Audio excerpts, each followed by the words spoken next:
Holidays, from God's Sacred Days to Man's Inventions by Jihad Zenith. Bismillah ar-Rahman ar-Rahim. The word holiday comes from the Old English holiday, literally holy day. It meant a sacred day set apart for God, not man. In the Bible, Torah, and Quran, God himself established holy days such as the Sabbath, Passover, Eid al-Fitr, and the Day of Atonement.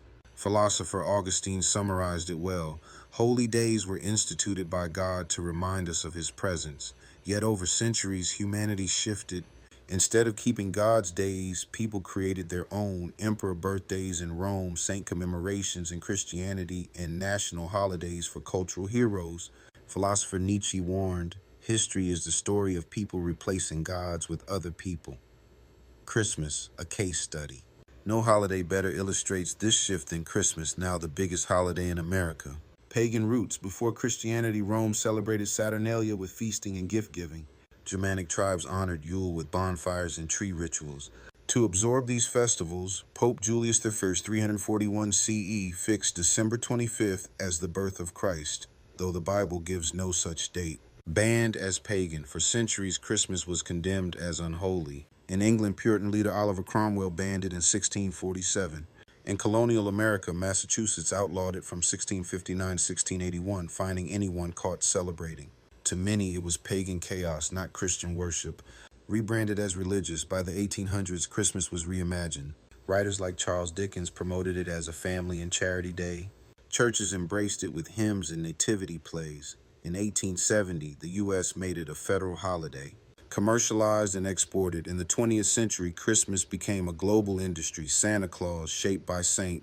Nicholas Smith's Coca-Cola ads in department stores overshadowed Jesus. Consumerism overtook worship, with shopping malls replacing altars. Today, Christmas is celebrated worldwide, often by people with no connection to Christ, yet driving billions in sales. What was once banned as pagan is now the centerpiece of American and global culture. From God's days to man's days, Christmas is only part of the story. Humanity has built entire calendars around man's days. Days that glorify people, even those with deep stains on their names. Christopher Columbus Day celebrates a man who enslaved and brutalized native peoples, ushering in genocide and colonialism. St. Patrick's Day marks the Christianization of Ireland, but behind the green parades lies a history of erasing indigenous culture and forcing conversions. President's Day honors men like Washington and Jefferson, hailed as fathers of freedom while both owned slaves. Queen Victoria's Day, kings' birthdays, glorify monarchs whose empires thrived on oppression, conquest, and stolen wealth. These are not holy days, but monuments to human pride. They enshrine conquerors, colonizers, and flawed men alongside saints and reformers, often without honest acknowledgement of their sins. What message does it send when those who spilled blood and built fortunes on slavery are honored with national festivals, while God's sacred convocations are forgotten? In Islam, this is called shirk, associating others with God. In philosophy, it is anthropolatry, the worship of man. In reality, it is the rewriting of history. Man replacing God, man excusing sin, man raising idols in his own image. Reflection and conclusion.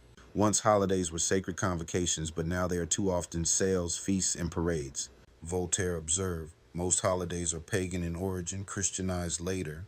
Today we might add, and finally secularized for profit. Christmas proves the pattern, from pagan roots to being banned, to being rebranded as Christian, to being pushed globally as a commercial empire, and the rise of man's days shows the tragedy.